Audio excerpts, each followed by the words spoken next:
오늘 우리에게 주신 하나님의 말씀은 사도행전 26장 12절에서 23절까지가 되겠습니다. 사도행전 26장 12절에서 23절 말씀입니다. 신약성경 233면에 사도행전 26장 12절에서 23절 말씀입니다. 다 찾으신 줄 알고 12절부터 교독하시고 23절은 함께 읽도록 하겠습니다. 그 일로 대제사장들의 고난과 위임을 받고 다메섹으로 갔나이다.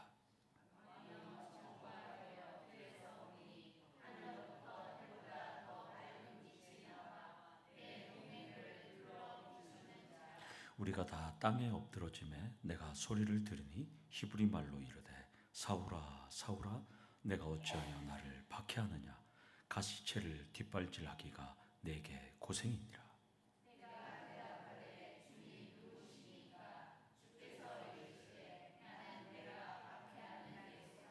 일어나 너희 발로 서라. 내가 내게 나타나는 것은 곧 내가 나를 본 일과 장차 내가 내게 나타날 일에 너로 종과 증인을 삼으려 함이니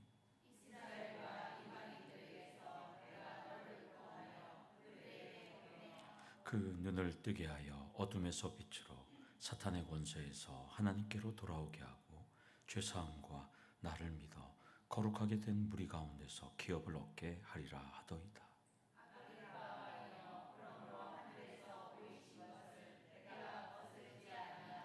먼저 다메섹과 예루살렘에 있는 사람과 유대 온 땅과 이방인에게까지 회개하고 하나님께로 돌아와서 회개에 합당한 일을 하라 전함으로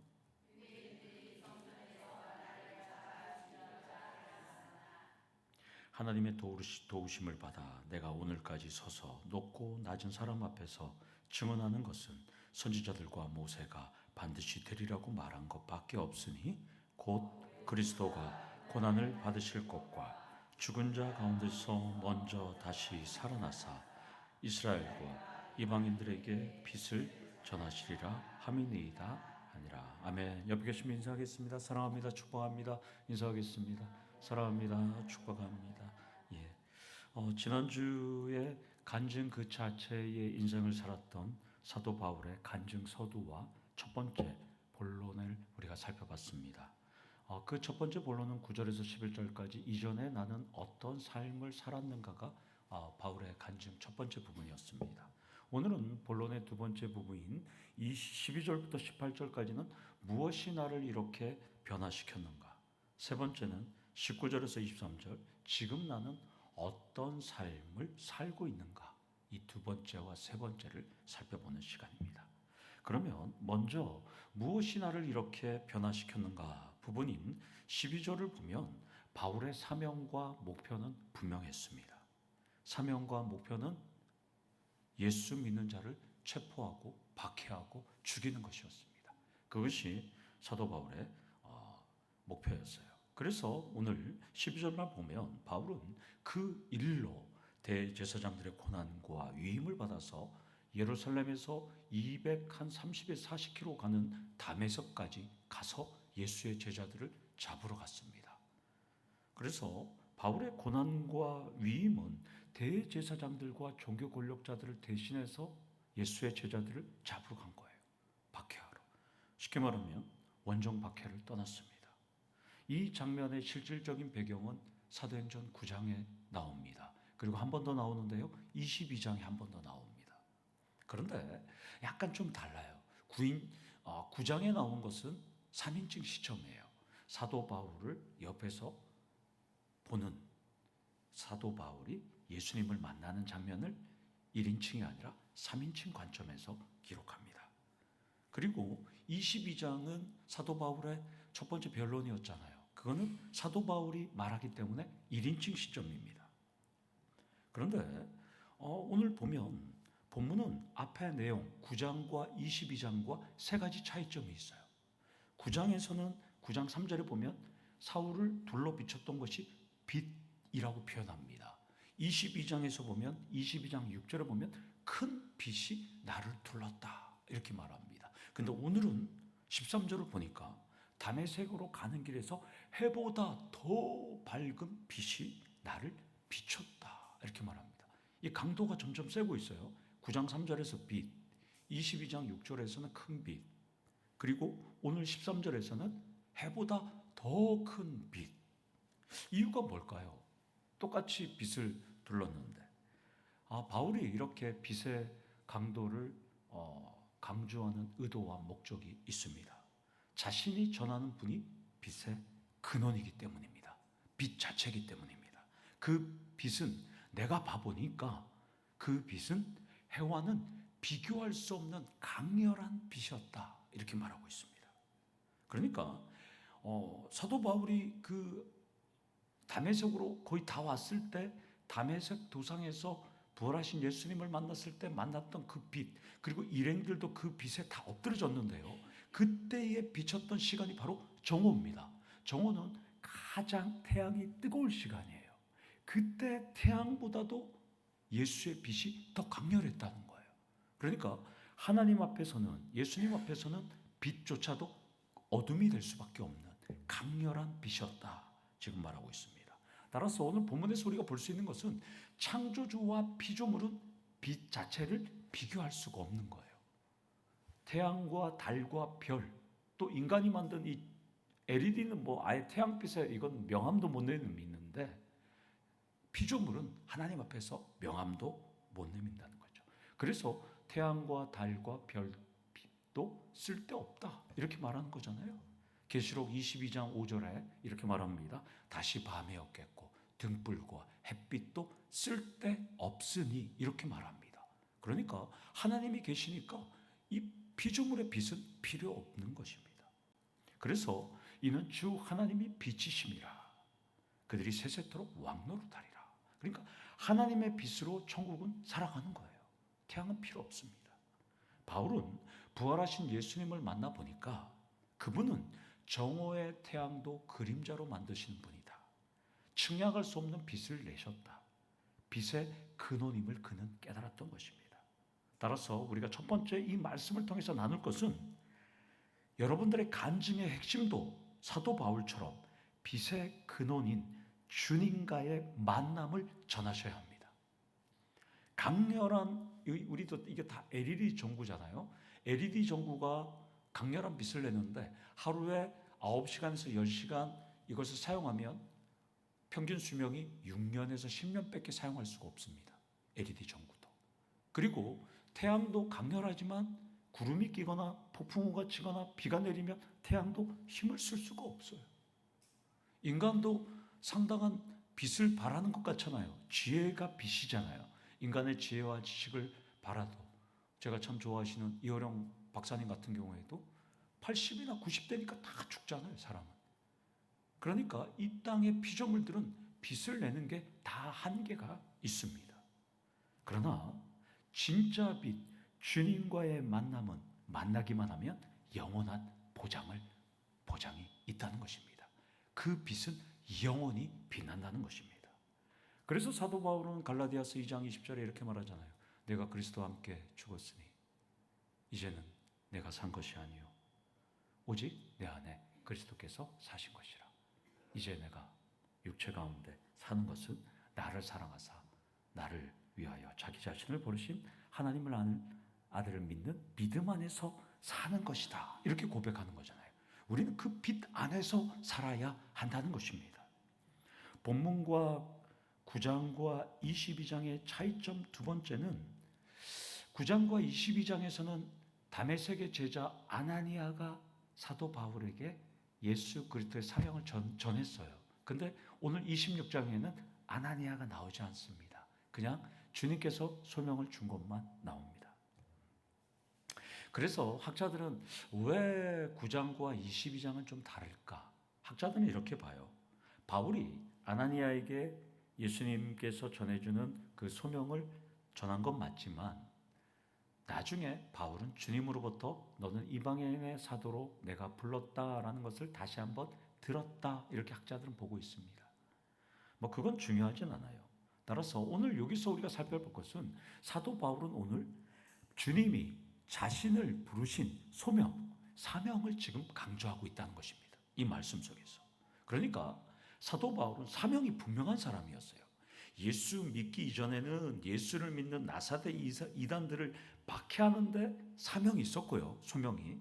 예수 믿고 난 다음에는 그 예수를 전하는데 뚜렷한 사명이 소명이 있었다는 것입니다. 그런데 14절 하반절을 보면 바울이 예수 믿기 전에 얼마나 열정적으로 박해했는지 주님이 이렇게 말씀하셔요. 가시채를 뒷발질하기가 내게 고생이니라. 이 가시채로 번역된 헬라어 켄트라는 막대기, 우리 채찍 있잖아요. 채찍과 똑같은 그런 거예요. 뾰족한 쇠막대기인데요. 이걸 갖고 짐을 실은 켄트라는 짐을 실은 낙이나 말이나 노새나 또 소, 얘네들이 주인이 가고자 하는 방향으로 이게 미는 거 아시죠? 짝대기로 미는 거예요. 쇠막대기로 켄트라. 그러니까 조금이라도 다른 데로 가려고 그러면 주인이 밀어서 앞으로 직진하게끔 하는 게 이거입니다. 그러니까 지금 가시채가 그거예요. 지금. 그러니까 가시채를 뒷발질한다라는 표현은 주인이 원하는 방향으로 가지 않으니까 주인이 찌르는 거예요. 지금 계속.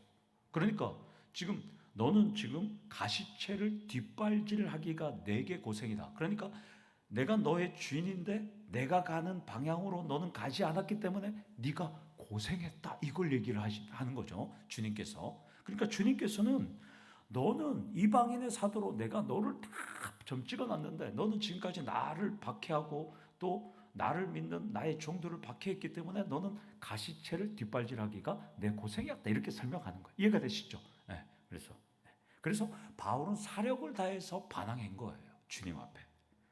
그러니까 내게 고생이라고 하는 거예요. 너 나를 나의 우리 제자들을 박해하느라고 너 고생했다. 역행했다. 이렇게 말씀합니다.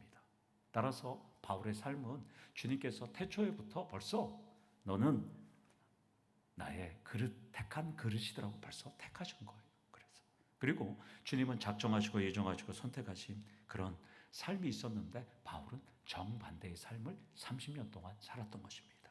그래서 내게 고생이다. 이렇게 말합니다. 사실 바울이 잘못한 건 없어요. 바울은 유대교에서 살았고 유대 랍비 교육을 받았고 가말리엘 학파에서 정말 똑똑한 사람이에요. 오늘날 말하면 거의 하버드의 박사 출신인 거예요. 전 세계에서. 지금 바울은. 그러니까 바울은 추종자들을 찾아내서 예수의 추종자를 찾아내서 박해하고 그들을 체포하고 죽이는 것, 그 사람을 봤을 때는 바울은 당연한 사명인 줄 알았어요. 그런데 오늘 말씀처럼 깨닫고 보니 아니었다는 거예요. 깨닫고 보니 예수님께서 말씀해 주시니까.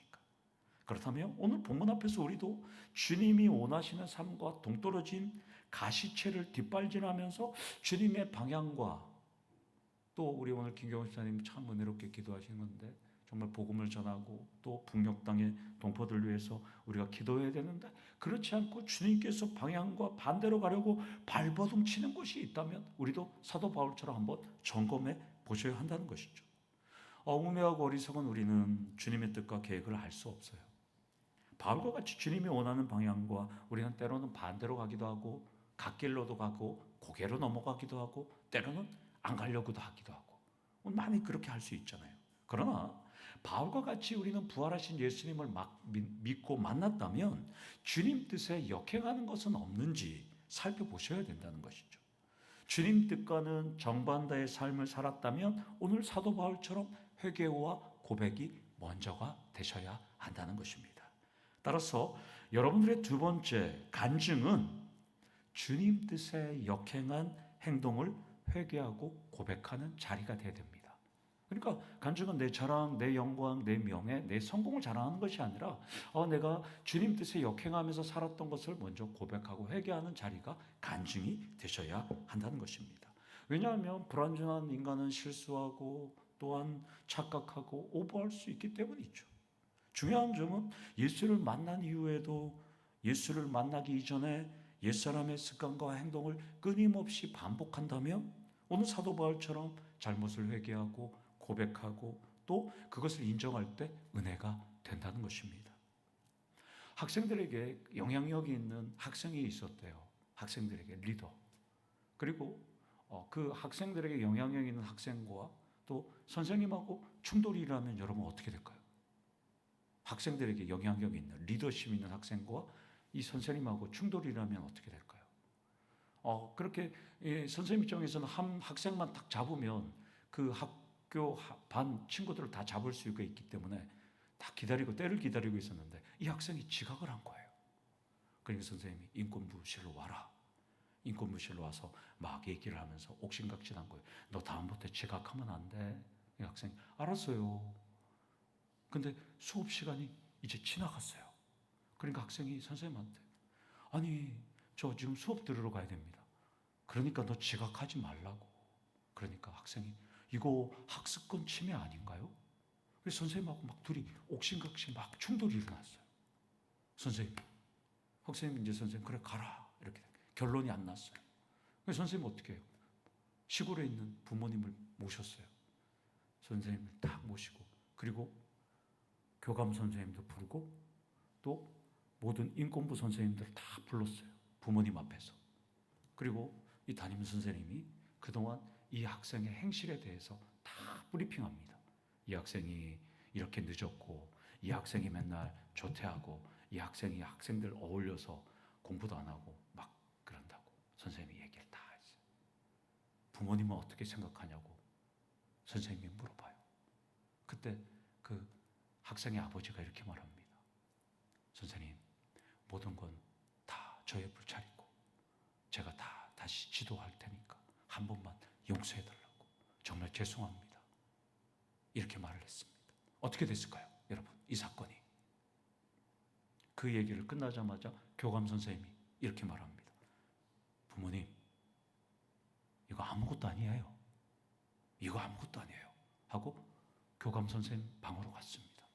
다른 선생님들도 그걸 듣고 있다가 아무 소리 안 하고 저 수업이 있어서 갑니다. 결국 부모님과 담임 선생님만 남았대요. 그러니까 담임 선생님이 이렇게 말합니다. 이번 일은 덮겠습니다. 앞으로 잘 지도해 주십시오. 그리고 이 사건은 아무것도 되지 않았어요. 잘못은 용서를 구하기만 해도 은혜가 된다는 것입니다. 설교를 준비하면서 문득 이런 생각이 깨달음이 있었어요. 인간이 선악과를 먹고 불순종하자 사탄은 이때다 싶어서 하나님 저거 봐요. 죄잖아요. 인간 죄 저질렀어요. 고발합니다. 그러니까 하나님 뭐라 그러세요? 그래, 죄 맞아. 하나님 죄를 인정하셨어요. 그래, 죄 맞아. 그때 사탄이 박장대소했어요. 잘 됐다. 저 인간들이 이제 다 죽었다. 그때 하나님께서 뭐라 그러세요? 죄는 맞는데 내 아들, 하나밖에 없는 아들 예수를 보내서 저 죄를 우리가 사해야 되겠다. 이렇게 한 거예요. 여러분들. 잘못을 인정할 때 그게 이 은혜가 된다는 것입니다. 따라서 세 번째 포인트로 간증은 잘못된 행동을 인정한 후 수정했다고 했을 때 은혜가 되는 겁니다. 성공보다는 잘못된 삶을 고친 후에 달라졌다고 고백할 때 은혜가 넘치는 것이지 나는 과거에도 이렇게 살았고 지금도 이렇게 살았고 앞으로도 이렇게 살 것이다 하면 은혜가 하나도 안 되는 거예요. 변곡점이 있어야 한다는 것입니다. 하나님 아버지께서도 맞아 사탄아 그거 죄 맞아 인정하셨어요. 그러나 교만한 인간은 우리는 오리발 내밀고 변명하고 핑계하고 그런 삶을 살아갈 때가 참 많아요. 그러나 먼저 인정하고 수정하는 삶이 오늘 사도 바울처럼 우리도 중요하다는 것입니다. 그러면 바울의 간증 본론 두 번째인 12절에서 18절 무엇이 나를 이렇게 변하게 했는가의 핵심은 바울처럼 부활하신 예수를 진짜로 만났는가입니다. 만나지 않으면 이렇게 할 수 없는 것이죠. 예수를 만났다면 내 자랑이 아니라 내 명예가 아니라 내 모든 능력이 아니라 예수를 자랑하는 것이 1번이 되겠죠. 예수를 만났다면 주님 뜻에 역행한 교만한 행동은 하지 않을 겁니다. 그리고 그것을 회개하고 수정하게 되는 것이죠.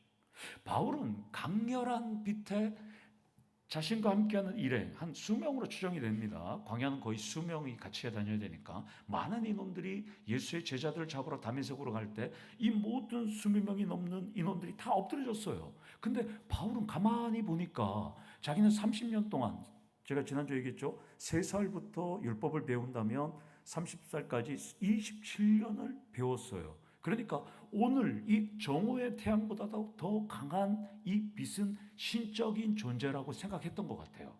그러자 사도 바울은 말합니다. 주님 누구시니까? 큐리오스, 영어로는 로드, 구약으로 따지면 여호와, 야훼 이런 뜻이에요. 그러니까 지금 이 빛을 비추는 분이 신이라고 생각했던 거예요. 여호와 하나님이라고 생각했던 것이죠. 그래서 주님 누구시오니까 이렇게 물어봐요. 지금 로드 이렇게 지금 큐리오스죠. 헬라어로는 지금 그 순간 그 자기가 물어본 존재가 이렇게 말합니다. 나는 내가 박해하는 예수다. 여러분, 저는 지금 이걸 설교를 준비하면서 너무 막 전율이 느꼈어요. 여러분 사도 바울이었다면 생각해 보세요. 아, 이게 지금 신적인 존재, 하나님이 내가 다메섹 도상에서 유대교를 내가 지키기 위해서 가는데 신적인 존재가 네 앞에 나타났는데 주님 누구시니까 딱 물어보면 나는 너를 도와주고 너가 유대교를 지키기 위해서 유일신 여호와 하나님이다. 내가 그다. 이렇게 하면 엄청 좋잖아요. 근데 갑자기 나는 내가 박해하는 예수다. 여러분이 만약에 바울이었으면 어땠을까요? 경악, 초조, 놀람, 충격, 공포, 끝장, 상실, 공허, 자괴감, 당혹, 허탈, 패닉, 멘붕, 초조, 돌이킬 수 없는 파국이죠. 내가 박해하는 예수라고? 하나님이라고 생각했는데 놀라운 상황이죠. 바울은 지금 막 어쩔 줄을 모를 거예요. 지금 내가 박해하는 예수가 그 빛이 정말 부활했구나 라고 생각이 들 수 있잖아요. 그런데 주님은 바울을 질책하지 않아요. 하나도 질책하지 않아요. 너무나 다정다감하게 이렇게 말합니다. 헬라어로 아나스테디, 카이스테디, 에피, 투스, 포다스 이렇게 말합니다. 일어나라, 두 발로 서라 이렇게 합니다. 직역하면, 오늘 우리 성경에는 뭐라고 그랬죠? 오늘 보면 그렇게 하지만 직역하면 일어나라, 두 발로 서라 이렇게 합니다. 예수님, 난 내가 박해하는 예수다. 너 왜 나를 박해했어? 이게 아니라 일어나 두 발로 서라. 따뜻함 느껴져요? 예수님의 푸근함, 따뜻함, 일어나라 이렇게 얘기합니다. 급히. 그러면서 주님은 바울에게 원정 박해를 떠났던 사도 바울에게 원정 선교의 사명을 줍니다. 그것이 16절에서 18절까지 압축 요약돼서 설명하고 있습니다. 주님이 바울에게 나타나신 목적은, 핵심은 이겁니다. 부활한 나를 본 일과 앞으로 보게 될 일에 대한 종으로, 증인으로 너를 세우기 위함이다.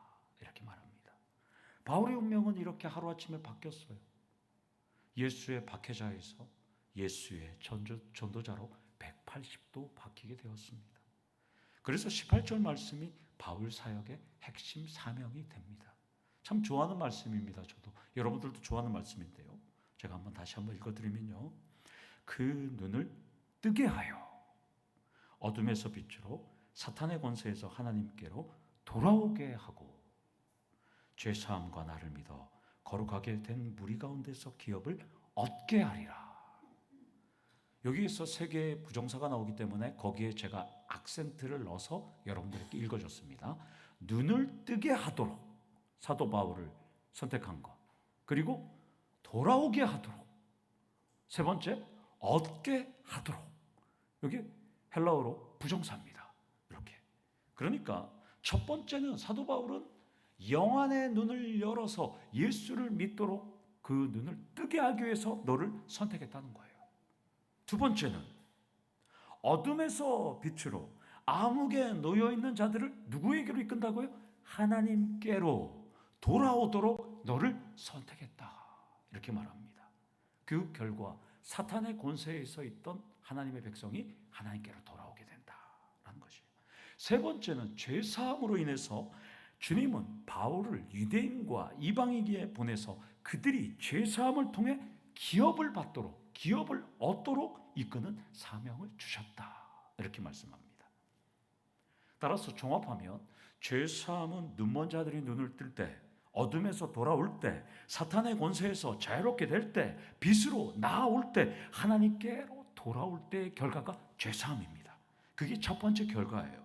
두 번째, 바울은 주님을 믿으면 모든 더러운 것에서 깨끗하게 씻음을 받아서 하나님과 교제를 누리는 구원에 참여하게 되는 것을 기업 18절에 참 너무나 멋있게 요약합니다.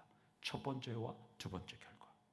따라서 이 18절을 통해서 우리가 살펴볼 네 번째 포인트는 간증의 목적은 예수를 믿는 죄사함과 하나님과 교제를 나누는 구원에 참여하도록 이끄는 겁니다. 그래서 간증이 참 중요해요. 여러분들의 간증을 통해서 세계 영안의 눈이 열려서 예수를 믿고 그들이 영안의 눈이 뜨도록 여러분들 하셔야 되고, 두 번째, 어둠의 권세에서 하나님께로 돌아오도록 여러분들이 이끄셔야 되고, 세 번째, 여러분들을 통해서 죄사함의 더러움이 다 끝나서 하나님과 영원한 교제가 일어나도록 여러분들이 그들을 기업을 얻도록 이끄셔야 한다는 것입니다. 예수를 믿으면 하늘나라의 기업을 소유하게 되기 때문입니다.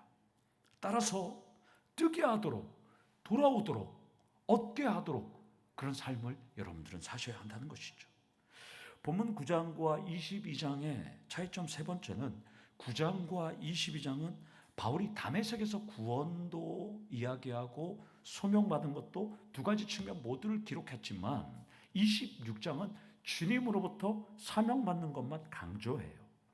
이것을 보면 우리 삶은 주님이 주신 사명을 알고 실천하는 것이 중요하기 때문에 사도 바울은 구원받은 것을 일단 제외시켰어요. 그냥 주님께서 나를 구원하셨기 때문에 나의 사명만을 지금 강조하고 있다는 거예요, 여러분들. 그래서 사명이 참 중요합니다. 여기 계시면 다 예수 믿고 다 구원받았잖아요. 구원받았으면 이제 구원받은 것은 일단 가슴에 두고 지금 사도 바울처럼 이제 구원받은 사람으로서의 합당한 사명이 중요하다는 것이죠, 오늘. 따라서 이 차이점 세 번째는 19절에서 23절 바울의 간증, 본론 세 번째와 자연스럽게 연결됩니다. 지금 나는 어떤 삶을 살고 있는가가 중요해요. 여러분들도 구원받았기 때문에 사도 바울처럼 지금 나는 어떤 삶을 살고 있는가가 중요하다는 것이죠. 핵심은 주님이 명령하신 대로 바울은 복음을 전했다는 것입니다. 그 결과 유대인들이 자신을 성전에서 잡아 죽일 정도로 열심히 복음을 전했다는 것입니다. 그리고 19절에서 20절에 보면 하늘로부터 보여주신 사명에 순종해서 복음을 다메섹과 예루살렘과 이방인까지 전하자 그들이 회개하고 하나님께 돌아왔다라고 지금 말합니다. 그러면 회개하고 돌아왔으면 끝난 것 같잖아요. 근데 바울은 그게 아니래요. 바울은 그들을 향해서 이제 회개에 합당한 일을 가르쳤어요. 그게 뭡니까? 성령의 열매를 맺는 예수 그리스도의 제자의 삶을 살라고 가르쳤다고 말씀합니다. 따라서 우리도 마찬가지입니다. 구원받았으면 우리도 복음을 전하고 구원에 합당한 삶을 우리는 살아가야 한다는 것입니다. 따라서 다섯 번째, 간증은 예수를 믿은 후 내 삶이 어떻게 변했는지가 중요합니다. 예수를 믿고 행복한 것도 좋지만 예수의 삶을 살아내는 것이 중요하다는 것입니다. 그러면 예수의 삶이란 뭘까요? 제가 예수의 삶을 단어를 한번 쭉 뽑아봤어요. 사랑, 인애, 자비, 긍휼, 또 기쁨, 또 모범, 인내, 순결, 많아요. 어떤 단어로도 예수의 삶을 표현할 수는 없어요. 인간의 단어로 예수님, 하나님을 표현할 수가 없잖아요. 그러니까 인간이 쓸 수 있는 최고의 단어가 사랑, 인애, 긍휼, 자비, 영광, 존귀, 위엄 이거지. 이거 하나님을 거기다 담을 수는 없잖아요. 그런데 하나님, 예수님은 거기에 담을 수가 없어요. 근데 이 중에 하나를 끄집어내서 거기에 우리를 담을 수 있을까요? 자, 긍휼. 여러분 담을 수 있어요? 여러분들 거기다가. 그러니까 벌써 예수님과 우리의 차이점은 뭐 비교할 수가 없는 거예요. 빛을 비교할 수 없듯이 예수님은 그냥 사랑, 긍휼, 자비, 인애, 희생, 헌신, 순결, 죽음, 뭐 생명, 영생 다 담아도 모자라잖아요. 근데 우리는 사랑, 자비, 인내, 희생, 헌신 못 담잖아요. 우리는 한 단어도 우리는 못 담아요. 참. 그래서 여기서 우리가 많은 회개와 또 많은 생각들이 있죠. 사실 이것 하나도 우리는 버거운 것이 우리의 모습입니다. 끝으로 바울은 주님이 보여주신 사명을 감당했고 선지자들과 모세가 예언한 내용인 그리스도의 부활과 또한 고난을 그대로 전한 것뿐이라고 지금 말씀합니다. 그러니까 유대인들이 자신을 잡아 죽이려고 했다는 거예요. 이것을 보면 아무리 하나님 말씀대로 살아도 바울과 같은 처지는 어쩔 수가 없어요. 바울은 주님께서 명령한 대로 살았는데 결국 잡아 죽이려고 했잖아요. 그리고 바울의 간증은 여기서 끝나는 것 같지만 앞으로 간증이 더 많잖아요. 27장, 28장에 보면 폭풍 속에서도 바울을 살려주시고 독사가 물어도 바울은 살고 앞으로의 간증은 무궁무진해요. 사실 시간 관계상 제가 6번째까지 쭉 더 만들었는데 적어 놓으시려면 적어 놓으세요. 간증은 우리의 호흡이 멈출 때까지 끊임없이 계속되셔야 합니다. 끊임없이 업그레이드가 되셔야 돼요. 오늘 내가 간증했다면 그걸 평생 울고 먹는 것이 아니라 여러분의 간증은 세상 끝날 때까지, 호흡 끝날 때까지 계속 업데이트가 되셔야 됩니다. 근데 많은 분들은 내가 과거에, 내가 예전에 뭐 이건 얘기는 하는데 오늘 또 어저께 뭐 방금 전에 이런 간증들은 별로 없어요. 그러나 우리 도청교회 성도님들은 사도 바울처럼 호흡이 끝난 날까지 끊임없이 간증이 일어나셔야 돼요. 끊임없이. 그렇게 하려면 끊임없는 기도의 용사들이 되셔야 되는 것이죠. 설교를 정리하겠습니다. 어제 극동방송 신임 지사장님이 다녀가셨어요. 예전에 포항 극동방송에서 방송부장님을 하셨대요. 제주도에 계시다가 이제 오셨는데 직원분 한 분하고 인사하러 오셨어요. 그래서 저보고 기도를 부탁했어요. 기도를 부탁한 이유를 대화를 나누고 곰곰이 생각해 보니까 그거였어요. 한 가지였어요. 극동방송의 창업자께서 전 정권과 아주 가까이 계셨잖아요.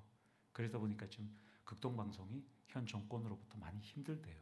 그래서 많이 어렵다고 기도 좀 해달라고 그런 부탁을 저한테 이렇게 했어요.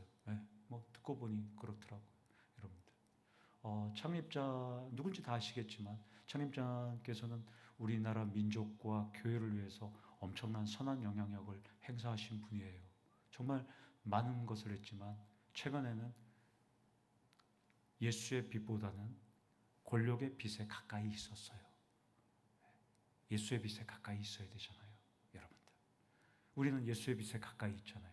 근데 사람은 성공을 이루고 세상에서 존경을 받고 기독교계 지도자가 되니까 하나님의 빛, 예수의 빛에 가까이 있지 않고 권력자의 빛에 가까이 가더라는 겁니다. 여러분. 그래서 많은 어려움을 처해 있습니다. 우리는 진짜 빛, 사울이 만났던, 바울이 만났던 진짜 빛을 알고 있습니다. 그 빛은 예수 그리스도십니다. 여러분들, 그 예수 그리스도께만 가까이 가셔서 여러분 삶이 간증이 날마다 넘치고 그 삶을 통해서 여러분을 통해서 많은 분들이 주께로 돌아오는 자가 올 한 해 성구였지만 주께로 돌아오는 자가 많아지는 우리 도청교회가 될 수 있도록 여러분들 주님께만 붙어있는 우리 성도님 되기를 간절히 축원합니다. 아멘. 기도하시겠습니다. 하나님 아버지 감사합니다. 우리는 세상의 권력의 빛이 아니라 세상의 돈과 재물과 명예의 빛이 아니라 오직 예수, 빛 그 자체고 빛의 근원이신 예수께만 붙어있는 우리 성도님들 될 수 있도록 하나님 역사하여 주시고, 붙어있을 때 날마다 간증에 넘쳐나는 우리 성도님들 될 수 있도록 하나님 역사하시고 은혜 내려 주시옵소서. 예수님의 이름으로 기도드려옵나이다. 아멘.